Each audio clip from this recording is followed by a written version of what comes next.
எடுத்துக்கொள்ளுங்கள். கொலோசியர் அதனுடைய 3ஆம் அதிகாரம் 13ஆம் வசனம் 14ஆம் வசனம்.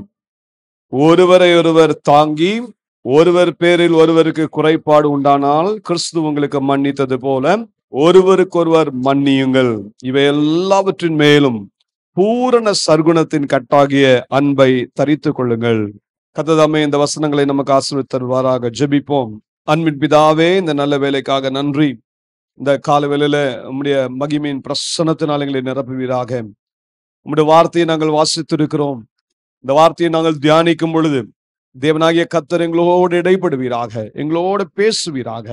ஆவியானவர் தாமே எங்களை சத்தியத்தின் பாதையில நடத்தி நித்தியத்தின் வழியில எங்களை நடத்தி உம்முடைய மகிமையின் ராஜ்யத்திலே பிரவேசிக்கிற அந்த கிருபைகளை எங்களுக்கு தருவீராக.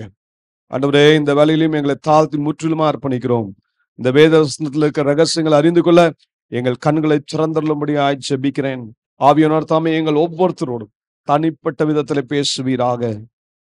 அப்படியே செய்யறதுக்காக நன்றி அப்பா. இயேசு கிறிஸ்துவின் விலையேறப்பெற்ற நாமத்தில் இந்த ஜெபத்தை ஏறெடுக்கிறோம் நல்ல பிதாவே. ஆமென், ஆமென். கர்த்தருடைய பரிசுத்த நாமத்துக்கு மகிமை உண்டாவதாக. நாம் கர்த்தராகிய இயேசு கிறிஸ்துவை நம்முடைய சொந்த இரட்சகராக என்றைக்கு ஏற்றுக்கொண்டோமோ, என்றைக்கு நம்முடைய பாவங்களுக்காக நாம் மனஸ்தாபப்பட்டு அதை தேவ சமூகத்துல அறிக்கையிட்டு இயேசு கிறிஸ்துவின் ரத்தத்தால் கழுவப்பட்டவர்களாய் பாவ மன்னிப்பாகிய மீட்பை பெற்றுக்கொண்டோமோ, அன்றைய தினமே என் தேவனாகிய கர்த்தர் நம்மை பாவத்தின் அடிமைத்தனத்திலிருந்து மீட்டெடுத்து நம்மை பரிசுத்தமாக்கி நமக்குள்ள என்ன ஊற்றுகிறார் என்று கவனித்தீங்கன்னா, வாசிக்கலாம். ரோமர் அதனுடைய 5ஆம் அதிகாரம் 5ஆம் வசனத்தை கவனிங்க. மேலும் நமக்கு அருளப்பட்ட பரிசுத்த ஆவியினாலே தேவ அன்பு நம்முடைய இருதயங்களில் ஊற்றப்பட்டிருக்கிறபடியால் அந்த நம்பிக்கை நம்மை வெட்கப்படுத்தாது. அப்போ நம்ம ரட்சிக்கப்பட்ட உடனே பரிசுத்த ஆவியானவர் நமக்குள்ள என்ன எதை ஊற்றினார்? தேவ அன்பை ஊற்றினார்.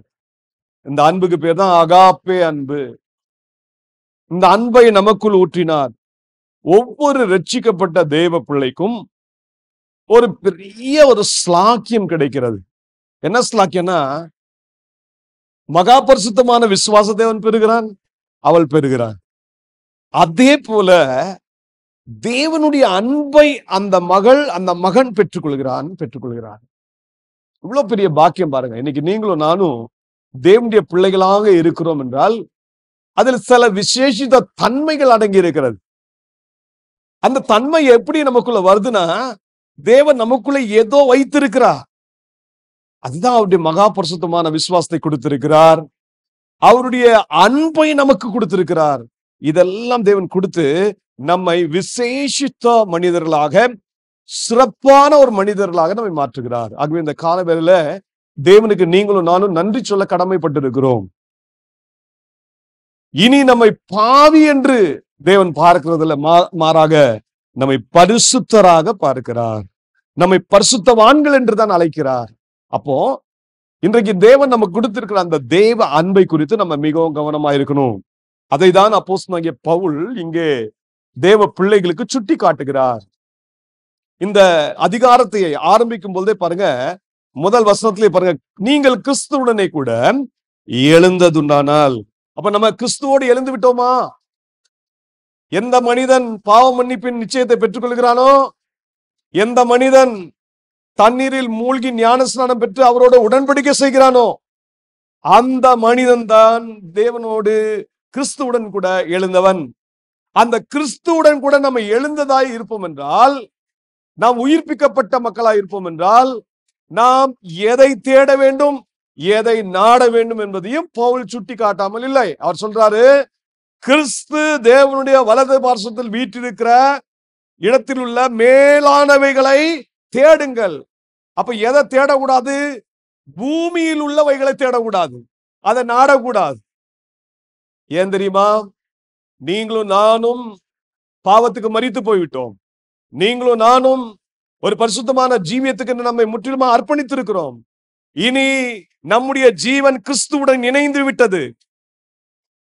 அவரை பார்த்து சொல்றோம், ஆண்டவரே நீங்க என் சொந்தமானீர். அவ்வளோ பாக்கியத்தை கொடுத்திருக்கிறார். அப்ப கிறிஸ்துவுடன் நம்முடைய வாழ்க்கை இணைந்து விட்டது. நம்முடைய ஜீவன் கிறிஸ்துவுடன் இருக்கிறது. இது தேவனுக்குள் மறைந்து இருக்கிறது. இப்படிப்பட்ட வாழ்க்கை வாழ்கிறபடினாலே நம்ம மிகவும் கவனமா இருக்கணும். ஏன்னா இந்த புதிதான ஒரு வாழ்க்கையில, பரிசுத்தமான ஒரு வாழ்க்கையில நம்ம வாழும்போது நமக்கு விரோதமாய் நிறைய எதிர்ப்புகள் வரும். வசனத்தின் நிமித்தமாக உபத்திரப்பட வேண்டியது அவசியம். பிசாசானவன் நமக்கு விரோதமாய் பலவிதமான தந்திரங்களை, உபாய தந்திரங்களை பயன்படுத்துவான். நம்ம மாம்சத்துல எப்படியாவது வீழ்த்தி விட வேண்டும் என்று சொல்லி அவன் கங்கணம் கட்டி திரிகிறான். பேதுரு சொல்லும்போது சொல்றார், உங்கள் எதிராளியாகிய பிசாசானவன் எவனை விழுங்கலாமோ என்று வகை தேடி சுற்றி திரிகிறான். அப்போ ஒவ்வொரு தேவ பிள்ளையும் மிக கவனமாக இருக்கணும், ஜாக்கிரதையா இருக்கணும், எச்சரிக்கையா இருக்கணும். நமக்குள்ளே மாம்சத்தின் காரியங்களை விதைப்பதற்கு பிசாசானவன் ஒவ்வொரு நாளும் வகை தேடி சுற்றி திரிகிறான். மாம்சத்தின் காரியங்கள் என்ன என்பதையும் கீழே அப்போஸ்தலனாகிய பவுல் குறிப்பிடாமல் இல்லை. அவர் சொல்றாரு, மாம்சத்தின் காரியங்கள் என்ன? கோபம், மூர்க்கம், பொறாமை, தூஷணம், வம்பு, வீண் வார்த்தைகள், பொய். நீங்க இதெல்லாம் வாசித்து பாருங்க.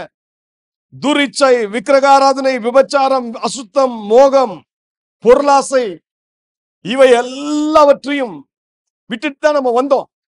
மீண்டும் அதில் போய் சிக்கிக் கொள்ளக்கூடாது. மீண்டும் அதில் சிக்கிக்கொள்ள. அப்ப சிக்கிக்கொள்ள வேண்டாம் என்றால் என்ன செய்யணும்? தேவன் நமக்கு கொடுத்திருக்கிற இந்த அன்பை என்ன செய்யணுமா? இதுக்கு பேர் என்ன பேர்? அருமையான பேர் சொல்றாரு, பூரண சர்க்குணத்தின் கட்டாகிய அன்பை தரித்துக் கொள்ளுங்கள். இதுதான் அப்போஸ்தலனாகிய பவுல் நமக்கு சொல்லிக் கொடுக்கிற நல்ல ஆலோசனை. நம்ம ஆண்டவராகிய கர்த்தர் நம்ம அழைத்தார். நம்முடைய பிதாவாகிய தேவன் எப்படிப்பட்டவர் என்று ஆண்டவராகிய இயேசு கிறிஸ்து சொல்லாமல் இல்லை. அவர் சொன்னார், உங்கள் பிதா பூரண சர்க்குணராய் இருக்கிறார் அப்படின்னு சொல்லிட்டாரு. நம்முடைய ஆண்டவர் பூரண சர்க்குணர். சர்க்குணர்னா சகல நல் குணத்தை உடையவர். நல்ல குணம் நம்ம ஆண்டவர்கிட்ட தான் இருக்கு. அதனால நம்ம அவரை பார்த்து சொல்றோம், தேவரீர் நல்லவரும் நன்மை செய்கிறோமா இருக்கிறீர். தேவரீர் நீ இரக்கம் உள்ளவர். தேவரீர் நீர் விசாரிக்கிறவர். தேவரீர் நீர் எங்களை ஒரு தகப்பன் தோளின் மேல் சுமக்கிறது போல எங்களை சுமந்து நடத்துகிறீர். இப்படிலாம் சொல்றோம். ஏன் தெரியுமா? அவர் நல்ல தேவன், பூரண சர்க்குணமுடைய தேவன். இத இயேசு சுட்டி காட்டின பிறகு சொல்றாரு, நம்மை பார்த்து சொல்றாரு, நீங்கள் உங்கள் பிதா பூரண சர்க்குணராய் இருக்கிறது போல நீங்களும் என்ன செய்யுங்க? பூரண சர்க்குணராய் இருங்கள் என்று சொன்னாரு. அப்ப இந்த பூரண சர்க்குணராய் மாறணும் அப்படின்னு சொன்னா தேவன் அதுக்கு ஏதோ ஒன்று சம்திங் நமக்கு கொடுத்திருக்காரு. அது என்னது? அதான் பூரண சர்க்குணத்தின் கட்டாகிய அன்பை தரித்துக் கொள்ளுங்கள். இந்த அன்பு உலக பிரகாரமான அன்பு அல்ல. இது பரிசுத்த ஆவியானவர் நமக்குள் அருளின தேவ அன்பு. இந்த அன்பை தரித்து கொண்டே இருக்கணும். ஏன்னா அநேக நேரங்கள்ல இந்த அன்பு தேவன் கொடுத்துட்டாரு, உண்மைதான். ஆனா அதை நம்ம தரித்து கொள்றது இல்ல, அப்படியே கலட்டி வச்சிடுறோம். அதான் பிரச்சனையே. நிறைய விசுவாசிகளுக்குள்ள இன்னும் அந்த பூர்ண சர்க்குணம் வராததுக்கு காரணம் தேவன் கொடுத்திருக்கிற அந்த பூர்ண சர்க்குணத்தின் கட்டாகிய அன்பை தரித்து கொள்ளாமல் அது ஓரங்கட்டி வைக்கிறது தான் காரணமே. இன்னைக்கு நீங்களும் நானும் பெற்ற அன்பை ஒரு நாளும் இழந்துடக்கூடாது. அந்த அன்பை நாம் தரித்து கொண்டு நாம் ஜீவிக்க வேண்டும். அதனால்தான் அப்போஸ்தலனாகிய பவுல் தீமோத்தேயுக்கு எழுதும்போது அவர் சொல்றாரு, 2 தீமோத்தேயு 2ஆம் அதிகாரம் 22ஆம் வசனத்தை வாசித்து பாருங்க. சுத்த இருதயத்தோடு தேவனை தொழுது கொள்ளுகிறவனுடைய நீயும் சேர்ந்து எதை தேடு? நீதியையும் விசுவாசத்தையும் அன்பையும் சமாதானத்தையும் அடையும்படி நாடு. அப்ப இந்த அன்பை அடையும்படி நாடு.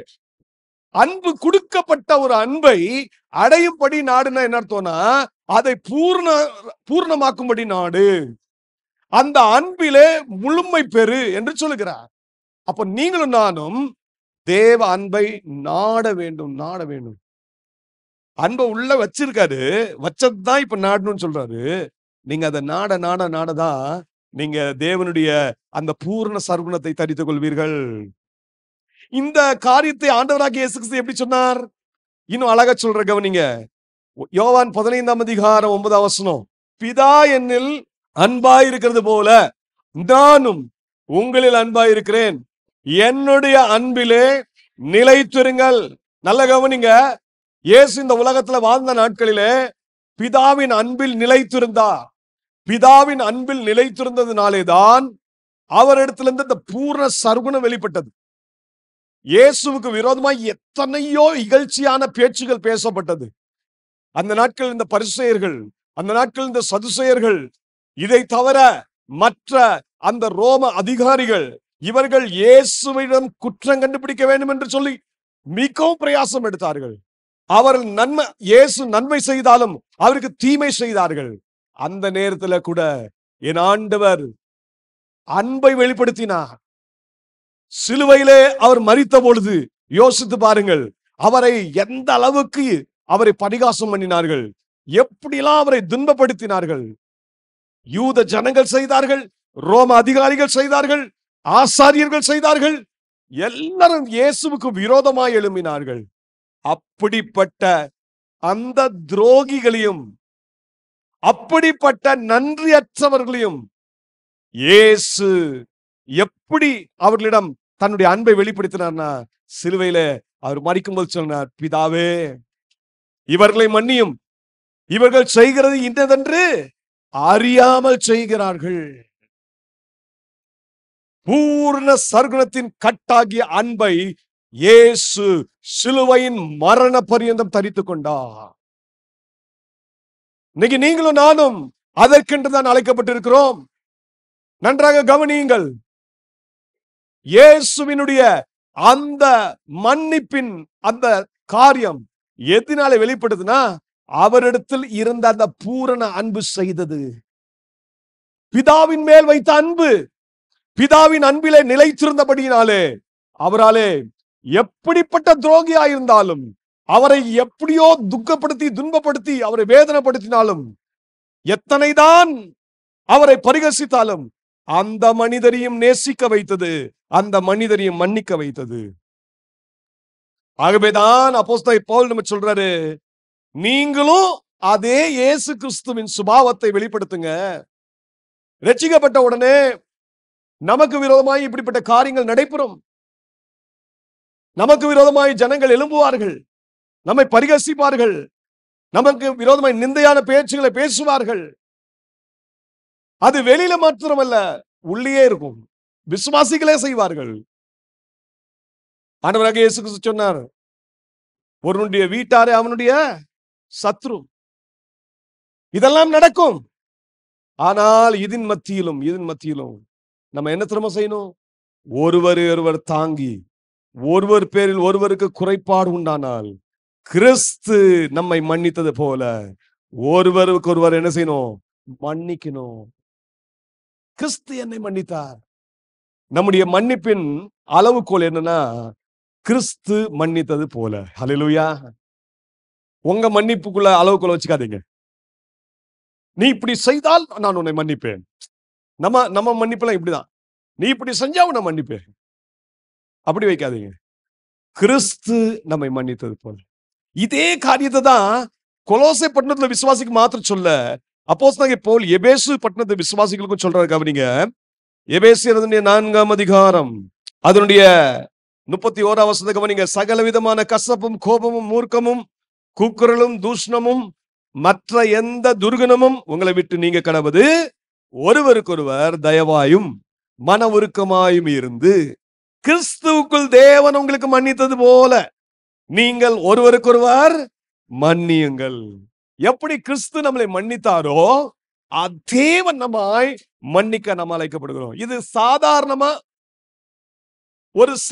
ஒரு மனிதன், ஒரு சுபாவ மனிதன் இதை செய்ய முடியாது. ஆவிக்குரிய மனிதன் மாத்திரமே இதை செய்ய முடியும்.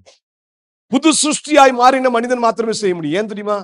அவனுக்குள்ளே என் தேவன் தம்முடைய அன்பை ஊற்றி இருக்கிறார். பரிசுத்த ஆவியானவருக்குள்ளே, அந்த மனிதனுக்குள்ளே தம்முடைய தேவ அன்பை ஊற்றி இருக்கிறார். அந்த தேவ அன்பை அவன் தரித்து கொண்டிருக்கிறான். தரித்து கொண்டா இதை செய்யலாம், தரித்து கொண்டா இதை செய்யலாம். அப்ப இன்றைக்கு நல்ல கவனிங்க, நம்ம கிறிஸ்துவின் அன்பிலே நிலைத்திருக்கும்படியாய் அழைக்கப்பட்டிருக்கிறோம். தேவ அன்பினுடைய குணாதிசயங்களை அப்போஸ்தலனாகிய பவுல் சொல்லாமல் இல்லை. இந்த பூர்ண சர்வனத்தின் கட்டாகிய அன்பினுடைய குணாதிசயத்தை நம்ம பார்க்கணும் அப்படின்னு சொன்னா 1 கொரிந்தியருடைய 13ஆம் அதிகாரத்தை எடுத்துக்கொள்ளுங்கள். கிட்டத்தட்ட 15 குணாதிசயம் அதுல சொல்லப்பட்டிருக்கிறது. பாருங்க, அன்பை குறித்து, தேவ அன்பை குறித்து சொல்லும்போது சொல்றார். 1 கொரிந்தியர் 13ஆம் அதிகாரம் அதன் 4ஆம் வசனத்திலிருந்து கவனிங்க. அன்பு நீடிய சாந்தமும் தயவும் உள்ளது. அன்புக்கு பொறாமை இல்லை. அன்பு தன்னை புகழாது, இருமாப்பாயிராது, அயோக்கியமானதை செய்யாது, தற்பொழிவை நாடாது, சினமடையாது, தீங்கு நினையாது, அநியாயத்தில் சந்தோஷப்படாமல் சத்தியத்தில் சந்தோஷப்படும், சகலத்தையும் தாங்கும், சகலத்தையும் விசுவாசிக்கும், சகலத்தையும் நம்பும், சகலத்தையும் சகிக்கும். அன்பு ஒரு காலம் ஒழியாது. நல்ல கவனிங்க, இதுதான் அன்பை குறித்த உள்ள தன்மைகள். இத்தனை தன்மைகள் உடையதுதான் தேவ அன்பு. இன்னைக்கு இந்த தேவ அன்பை தரித்துக் கொள்ள முடியாதான் நம்ம அழைக்கப்பட்டிருக்கிறோம். இந்த தேவ அன்பை தான் நமக்கு கட்டளையாக தேவன் கொடுத்திருக்கிறார். தேவன் இந்த உலகத்துல பிரதான 2 கட்டளைகளை வைத்திருக்கிறார். இன்னைக்கு நம்ம பரிசுத்த பந்தியில கலந்து கொள்ள போகிறோம். பரிசுத்த பந்தியில கலந்து கொள்ளும் போது தேவனுடைய பிரதான கட்டளைகளுக்கு கீழ்ப்படிய நாம் பழகிக்கொள்ள வேண்டும். இயேசு இந்த பந்தியை ஆயத்தப்படுத்தின பொழுது, முதலாவது ஆசரிக்கும் பொழுது அவர் என்ன செய்தார் கவனிங்க. அதை தான் நாம் செய்ய அழைக்கப்பட்டிருக்கிறோம். யோவான் அதனுடைய 12ஆம் அதிகாரம் 13ஆம் அதிகாரம், யோவான் 13ஆம் அதிகாரம் அதனுடைய 1ஆம் வசனத்தை கவனிங்க. பஸ்கா பண்டிகைக்கு முன்னே இயேசு உலகத்தை விட்டு பிதாவினிடத்திற்கு போகும்படியான தம்முடைய வேலை வந்ததென்று அறிந்து தாம் இவ்வுலகத்தில் இருக்கிற தம்முடையவர்களிடத்தில் அன்பு வைத்தபடியே முடிவு பரியந்தம் அவர்களிடத்தில் அன்பு வைத்தார். இங்கதான் அவர் இந்த பரிசுத்த பந்தியை ஆசரிக்கிறார். பரிசுத்த பந்தியை ஆசரிக்கும் போது சொல்லப்படுகிறது, இயேசு தம்முடைய சீஷர்களுக்கு அன்பு கூர்ந்தார். உண்மைதான், ரொம்ப நேசிச்சார். ஆனா இந்த ஆசரிக்கும் போது எப்படி சொல்லப்படுகிறதுனா, அவர் முடிவு பரியந்தம் அவர்களிடத்தில் அன்பு வைத்தார். முடிவு பரியந்தம் அப்படின்னா என் தேவனுடைய அன்பை யோசித்து பாருங்க, எவ்வளவு பெரிதான அன்பு.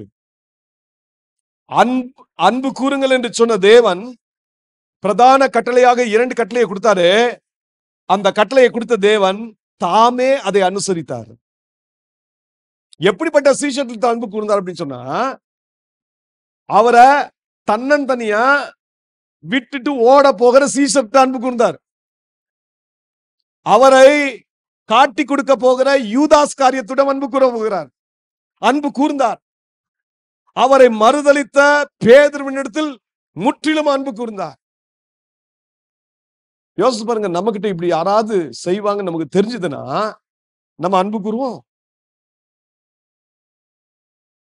இயேசுவை குறித்து வசனம் சொல்லுது, அவர் அன்பு கூர்ந்தார்.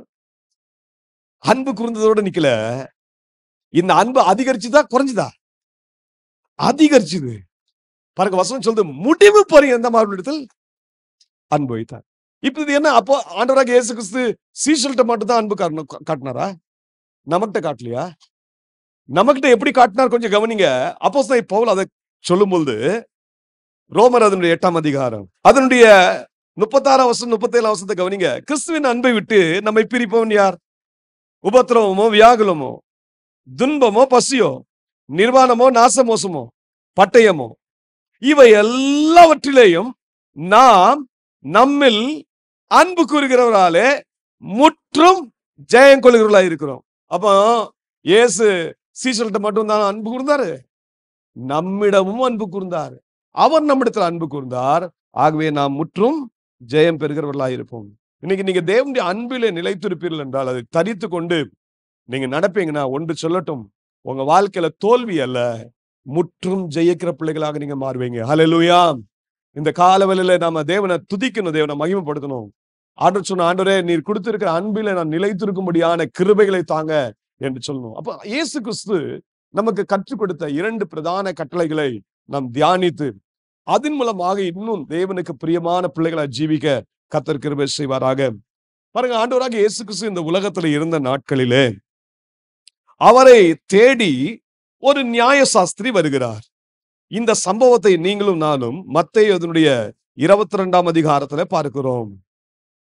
அதுல ஒரு நியாயசாஸ்திரி இயேசுவை தேடி வருகிறார். இயேசுவை தேடிட்டு வந்து அவர்கிட்ட கேட்கிறாரு, இந்த பிரமாணத்துல எந்த பிரமாணம், எந்த கற்பனை பிரதானமானது? கட்டளைகள்ல என மோசையின் மூலமாக தேவன் 10 கட்டளைகளை, பிரதான கட்டளைகளை கொடுத்தார். அந்த கட்டளைகளோடு சேர்ந்து சில உப கட்டளைகளையும் கொடுத்தார். அதை தான் நாம் மோசையின் நியாயப்பிரமாணம் என்று சொல்லுகிறோம். அந்த நியாயப்பிரமாணத்தை கடைபிடிக்கிற இந்த நியாயசாஸ்திரி அவர் இயேசுவிடம் ஒரு கேள்வியை வைக்கிறார். அவர் சொல்றாரு, நியாயப்பிரமாணத்திலே எந்த கற்பனை பிரதானமானது போதகரே, கொஞ்சம் சொல்லுங்க அப்படின்னு சொன்னோன்னே, ஏன்னா இவர் நியாயசாஸ்திரி அல்லவா, இயேசு அவருக்கு பிரதியுத்தரமாக என்ன சொன்னாரு? இயேசு அவனை நோக்கி, உன் தேவனாகிய கர்த்தரிடத்தில் உன் முழு இதயத்தோடும், உன் முழு ஆத்மாவோடும், உன் முழு மனதோடும் அன்பு கூறுவாயாக. இது முதலாம் பிரதான கற்பனை. சோ இந்த நியாயசாஸ்திரிக்கு ஒரு பதில் வந்துருச்சு. முதலாவது பிரதான கற்பனை எது? உன் தேவனாகிய கர்த்தரிடத்தில் உன் முழு இதயத்தோடும், முழு ஆத்மாவோடும், முழு மனதோடும் என்ன செய்யணும்? அன்பு கூறணும். இரண்டாவது பிரதான கற்பனை என்ன சொல்லி தர? இதற்கு ஒப்பா இருக்கிற இரண்டாம் கற்பனை என்னவென்றால், உன்னிடத்தில் நீ அன்பு கூறுவது போல பிறனிடத்திலும் அன்பு கூறுவாயாக என்பதே. இவ்விரண்டு கற்பனைகளிலும் நியாயப்பிரமாணம் முழுமையும் தீர்க்க தரிசனங்களும் அடங்கி இருக்கிறது என்றார். இயேசு ரொம்ப சிம்பிளா சொல்லிட்டாங்க, இந்த 2 பிரதான கற்பனையும் நீ கடைபிடிச்சிட்டா போதும், இதுல எல்லாம் அடங்கிருச்சு. நியாயப்பிரமாணம் அடங்கிருச்சு, அதே போல தீர்க்க தரிசனங்களும் அடங்கிருச்சு. இதை கடைபிடிச்சிட்டா நமக்கு நித்திய வாழ்வு. இன்னைக்கு தேவ பிள்ளைகளே, இன்றைக்கு தேவன் நம்மை இதற்கென்றுதான் அழைத்திருக்கிறார். தேவன் தம்முடைய கற்பனைகளையும் கட்டளைகளையும் நமக்கு கொடுத்தது எதுக்குன்னா, நாம் நித்திய ஜீவனை சுதந்திரித்துக் கொள்ள வேண்டும். அப்போ 2 பிரதான கட்டளையை நமக்கு இன்னைக்கு கடைபிடிக்க அழைக்கப்பட்டிருக்கும். ஒண்ணு, நம் தேவனிடத்தில் அன்பு கூற வேண்டும். ஆனா நம்ம இந்த பிரதான கட்டளையை நம்ம படிக்கிறோம், உண்மைதான். அந்த கட்டளைக்கு நம்ம கீழ்ப்படுகிறோமா? உண்மையாகவே தேவன்கிட்ட அன்பு கூறுறோமா? சொல்றாரு, தேவன்கிட்ட சாதாரணமாலாம் அன்பு கூறக்கூடாது. எப்படி அன்பு கூறணும்? முழு இருதயத்தோடு, முழு ஆத்மாவோடு, முழு மனதோடு அன்பு கூறணும். அப்ப தேவனிடத்தில் அன்பு கூறுவதற்கு நம்ம பழக வேண்டிய காரியங்கள் என்ன? என்னென்ன காரியங்கள் செஞ்சா நம்ம தேவன்கிட்ட அன்பு கூற முடியும்? முதலாவது, அவரை நம்ம ஏற்றுக்கொள்ள பழகணும். அதாவது இன்னொரு விதத்துல நம்ம சொன்னா, அவரை விசுவாசிக்க நம்ம பழகணும். தேவனிடத்தில் அன்பு கூறுவது எதுல இருந்து ஆரம்பிக்குதுன்னு கேட்டீங்கன்னா, விசுவாசத்துல இருந்து ஆரம்பிக்குது. இதை ஆண்டவராகிய கர்த்தர் வெளிப்படுத்தாமல் இல்லை. வாசிங்க, உபாகமம் 6ஆம் அதிகாரம் அதனுடைய 4ஆம் வசனத்தை கவனிங்க. இஸ்ரவேலே கேள், நம்முடைய தேவனாகிய கர்த்தர் ஒருவரே கர்த்தர். இஸ்ரவேலே கேள், இந்த வார்த்தையை ரொம்ப கவனிக்க வேண்டிய வார்த்தை. விசுவாசம் எதனால வரும்? கேள்வியினால வரும். கேள்வி தேவனுடைய வசனத்தினால வரும். இப்ப நல்லா கவனிங்க, நீங்களும் நானும் தேவனை ஆராதிக்க வரோம், தேவனை தொழுது கொள்ள வரோம். தேவனுடைய சபையில நம்ம எதை கற்றுக்கொள்கிறோம்? வேத வசனங்களை கற்றுக்கொள்கிறோம், உபதேசங்களை கற்றுக்கொள்கிறோம். இந்த உபதேசத்திலே நாம் தரித்திருக்கும்படி அழைக்கப்பட்டிருக்கிறோம். அப்படின்னா நம்ம தேவ சமூகத்துல வரும் பொழுது அவரிடத்தில் முழுமையான அன்பு கூறணும்னா, முதல்ல நாம கேட்க விசுவாசிக்க பழகிக்கொள்ள வேண்டும். விசுவாசம் கேள்வியினால் தான் வரும். ஆகவேதான் ஆண்டவர் இஸ்ரவேல் ஜனங்களை பார்த்து சொன்னார், இஸ்ரவேலே கேள், கேள். நீங்களும் நானும் ஆர்வத்தோடு வாஞ்சையோடு தேவ சமூகத்துல வந்து தேவன் கொடுக்கிற உபதேசங்களை கற்றுக்கொள்ள வேண்டும். அதுக்கு முதல்ல நம்முடைய செவியை நாம் ஆயத்தமாக்கணும், இருதயத்தை ஆயத்தமாக்கணும்.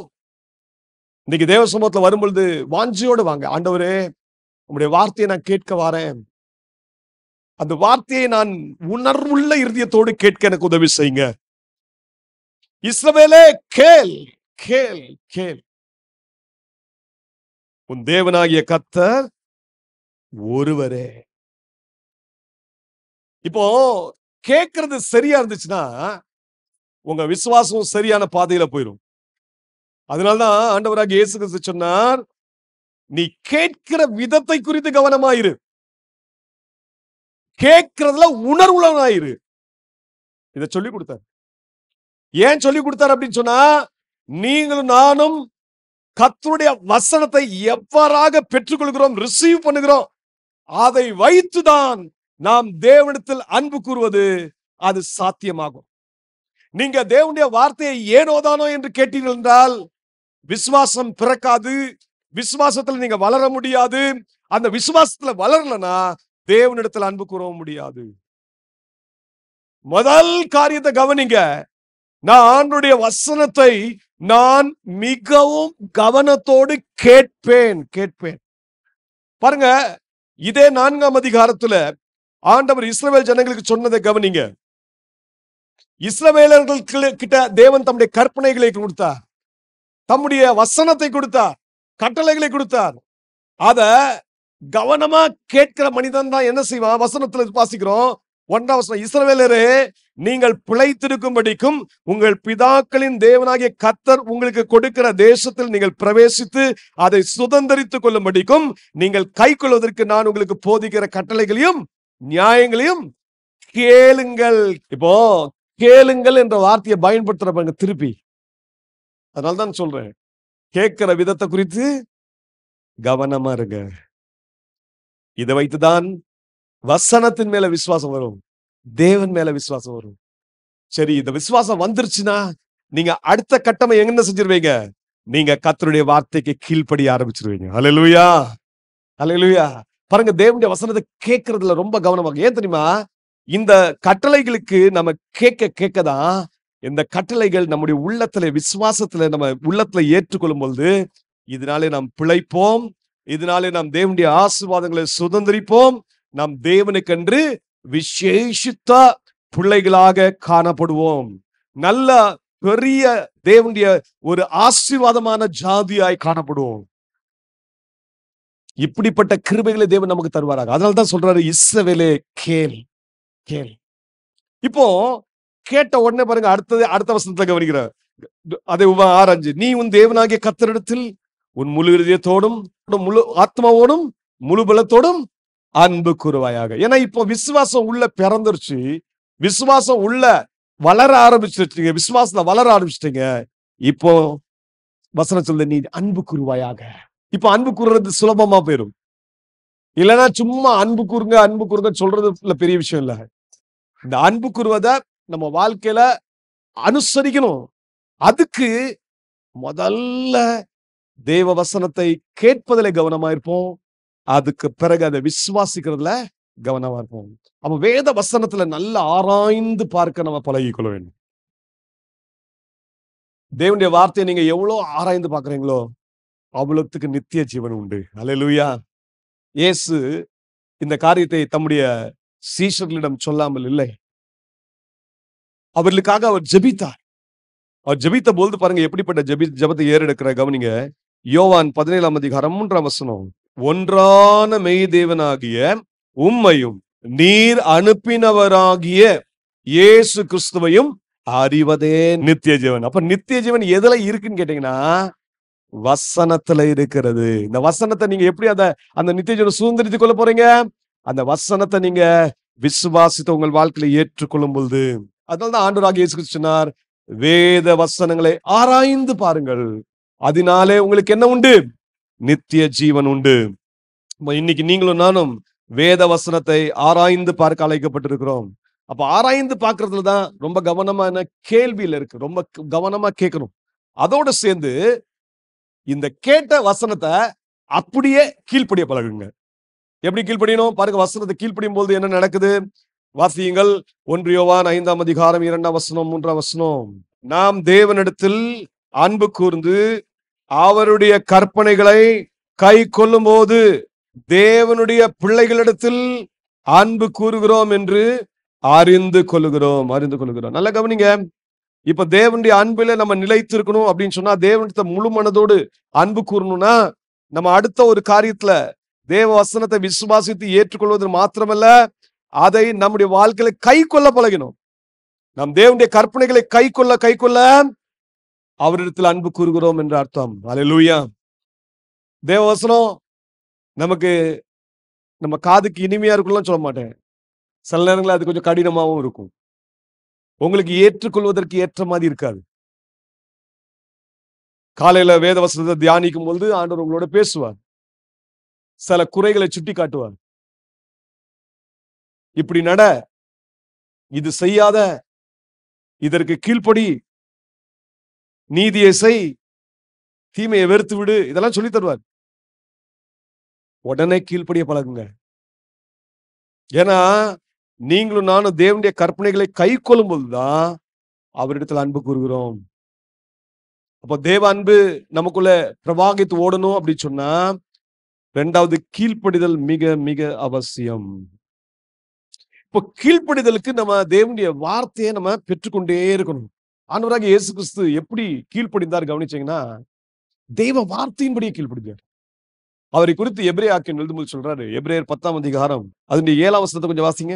அப்பொழுது நான், தேவனே உம்முடைய சித்தத்தின்படி செய்ய இதோ வருகிறேன், புஸ்தக சுருளில் என்னை குறித்து எழுதி இருக்கிறது. இது யாரை குறித்த தீர்க்க தரிசன வார்த்தை?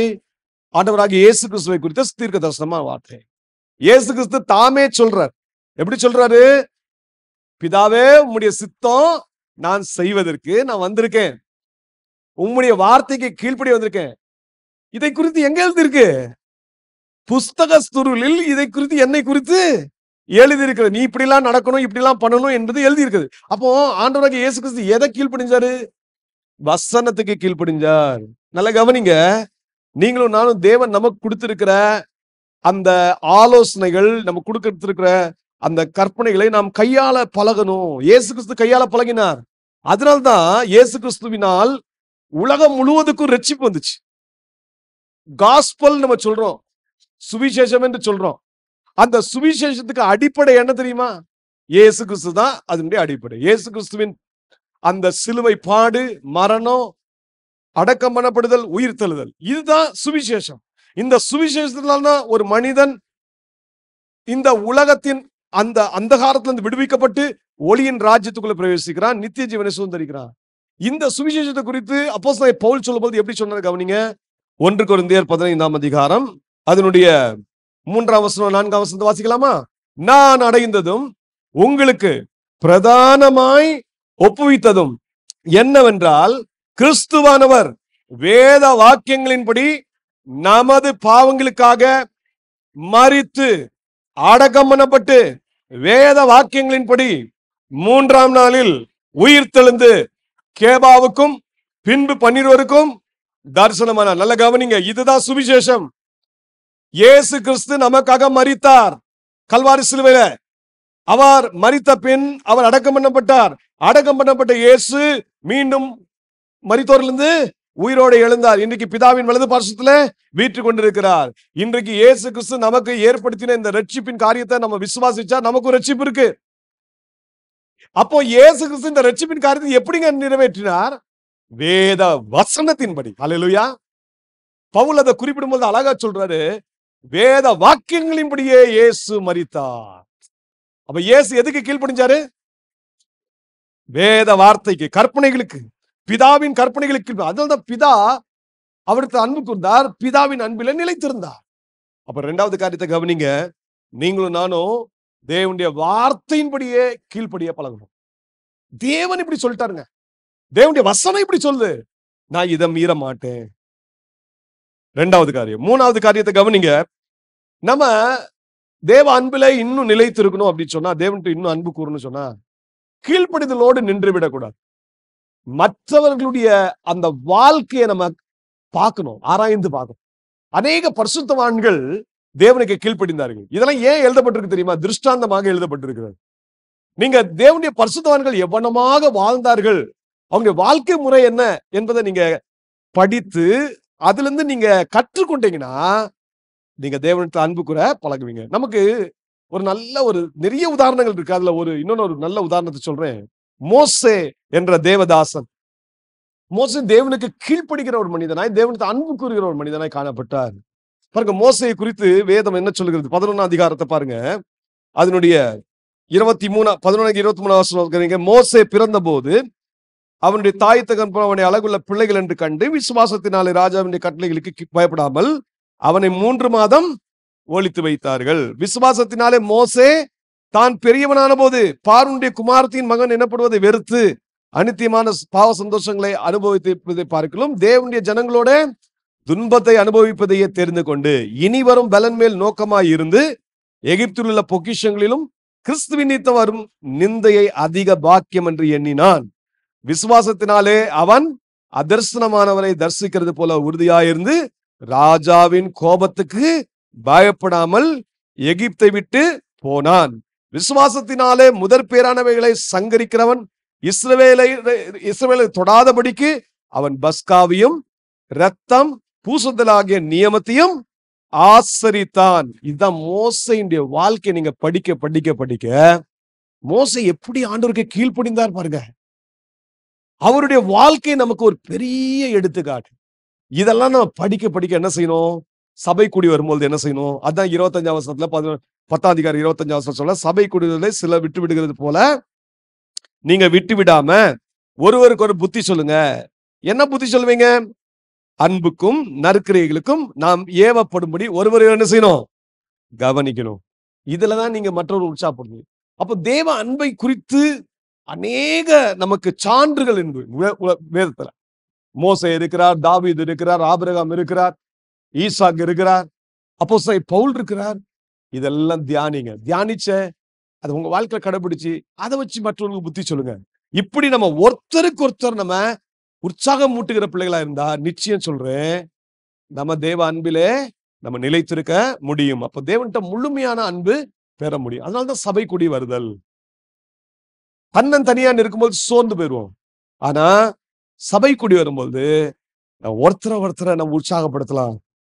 அப்போ இந்த மாதிரி வேதத்தை ஆராய்ந்து பாருங்க. ஆராய்ந்து பார்த்த பிறகு நீங்க கீழ்ப்படிங்க. கீழ்ப்படிஞ்ச பிறகு அந்த கீழ்ப்படிதலை நீங்க கற்றுக்கொண்ட பிறகு மற்றவர்களுக்கு இந்த மாதிரி உற்சாகப்படுத்துகிற வார்த்தைகளை கூறுங்கள். இப்படி நம்ம செய்யதான் நம்ம தேவனிடத்துல அன்பு கூற பழகுவோம். 2வது ஆண்டு சொன்ன பிரதான கட்டளை என்ன அப்படின்னு சொன்னா, உன்னிடத்தில் நீ அன்பு கூறுவது போல பிறனிடத்திலும் அன்பு கூறுவாயாக. நல்ல கவனிங்க. இன்னைக்கு நம்ம முதலாவது தேவனிடத்தில் அன்பு கூற அழைக்கப்பட்டிருக்கிறோம். அடுத்தபடியாக நம்மிடத்தில் அன்பு கூறுறது போல என்ன செய்யணும்? பிறனிடத்தில் அன்பு கூறணும். அநேக நேரங்களில் நம்ம சரீரத்துக்கே துரோகம் செய்வோம். எப்படி செய்வோம்? நம்மளை நேசிக்காம இருப்போம். உங்களை நேசிக்க பழகணும். முதல்ல நீங்க உங்களை நேசிக்க பழகணும். நம்மை நேசிக்கும் போதுதான் நம்முடைய ஆரோக்கியத்தை நாம் பேணி காக்க முடியும். முதல்ல தேவனிடத்தில் அன்பு கூறணும். 2வது நம்மிடத்தில் அன்பு கூற. அதான் ஆண்டவர் சொன்னாரு, உன்னிடத்தில் அன்பு கூறுவது போல. யாராவது நம்மளை நேசிக்காம இருப்போமா? ஆனா நிறைய நேரங்கள் நேசிக்காம தான் இருக்கும். டைம்ல சாப்பிட வேண்டிய நேரத்துல சாப்பிட மாட்டோம். ஒழுக்கமான முறைய கடைபிடிக்க மாட்டோம். அப்ப என்ன ஆகும்? சரீரம் கெட்டுதான் போகும். அப்ப வியாதி வரும். வியாதி வந்த பிறகு வேதனை வரும். வேதனை வந்த பிறகு கண்ணீர் வரும். அப்ப ஆண்டவரே இறங்கும் என்று கேட்கணும். முதல்ல நம்மிடத்தில் அன்பு கூற பழகணும். இப்ப ஆண்டவராகிய இயேசு கிறிஸ்து ஏன் இதை சொல்லி கொடுத்தாரு? இப்ப நம்மிடத்தில் நம்ம அன்பு கூற பழகிட்டோம்னா நம்ம மற்றவர்களுக்கு அப்படியே அன்பு கூறணும்னு சொல்லி தர்றாரு. அல்லேலூயா. பாருங்க, பிரதான கட்டளை எவ்வளவு அற்புதமான கட்டளை பாருங்க. உன்னிடத்தில் அன்பு கூறுவது போல. தேவனிடத்தில் அன்பு கூறுவது போலன்னு சொல்ல, உன்னிடத்தில் நீ அன்பு கூறுவது போல நீ மற்றவர்களையும் நேசிக்கணும். அப்போ நமக்கு என்னைக்காவது அநியாயம் செய்யணும்னு நினைப்போம், செய்ய மாட்டோம். நமக்கு துரோகம் செய்யணும்னு நினைப்போம், செய்ய மாட்டோம். நமக்கு விதமா கெட்ட வார்த்தை பேசுவோம், பேச மாட்டோம். அப்ப நமக்கு செய்யல, அப்ப மற்றவர்களுக்கும் செய்யாத. அல்லேலூயா. மற்றவர்களுக்கும் செய்யாத. பாருங்க, இந்த காரியத்தை நியாய சாஸ்திரி ஒருவன் கேட்கிறான். ஆண்டவர்கிட்ட, இயேசு கிட்ட வந்து கேட்கிறான், ஆண்டவரே எனக்கு இந்த கட்டளை சொல்லி கொடுத்துட்டீங்க, கரெக்ட் தான். என்ன கட்டளை பாருங்க, லூக்கா அதனுடைய 10ஆம் அதிகாரத்தை எடுத்துக்கொள்ளுங்க. ஒரு நியாய சாஸ்திரி வாரான்.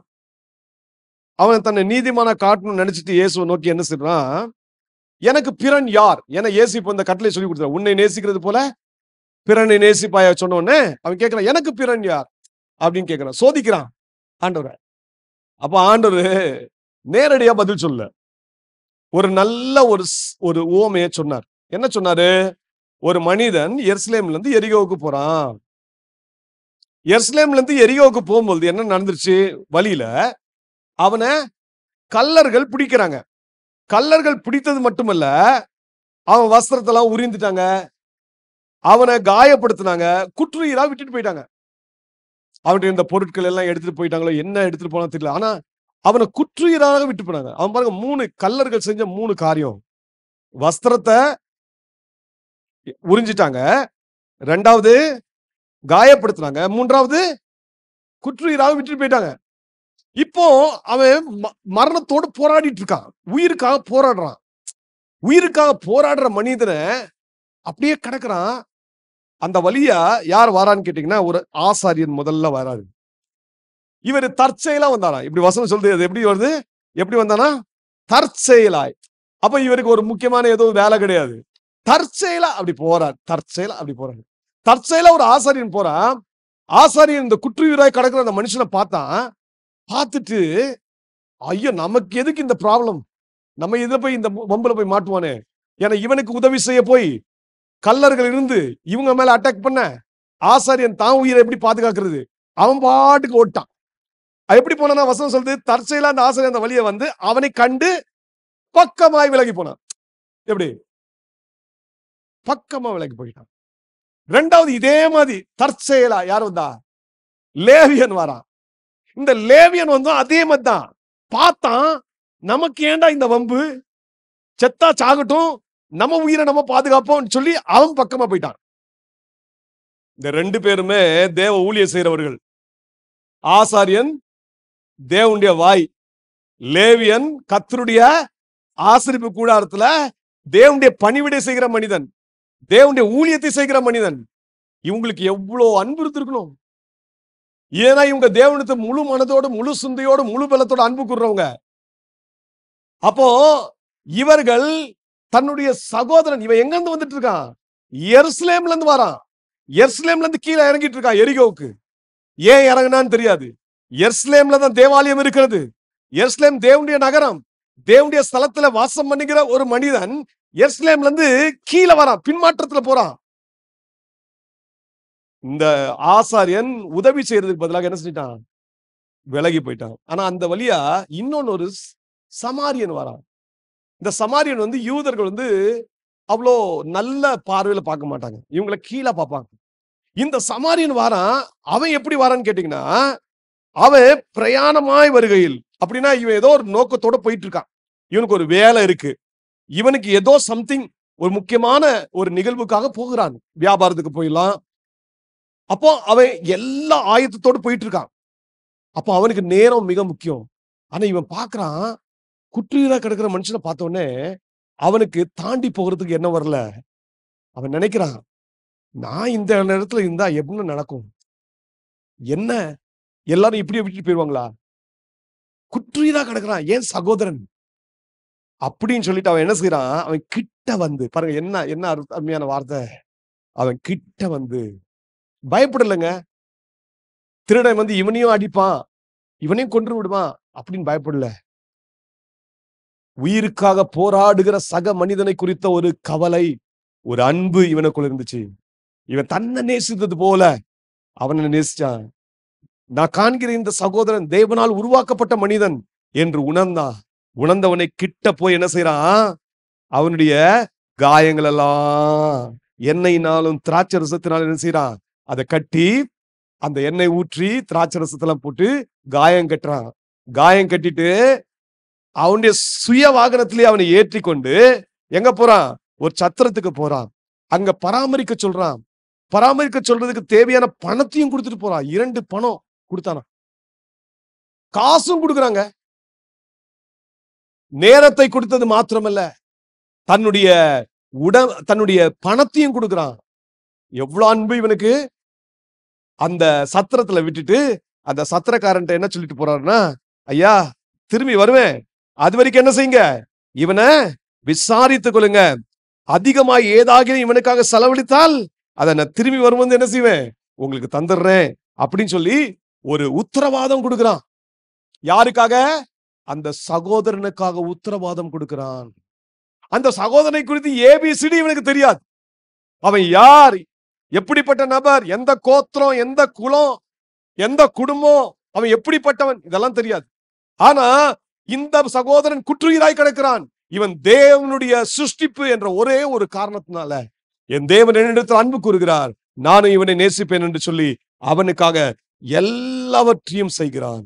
இதுதாங்க தேவ அன்பு.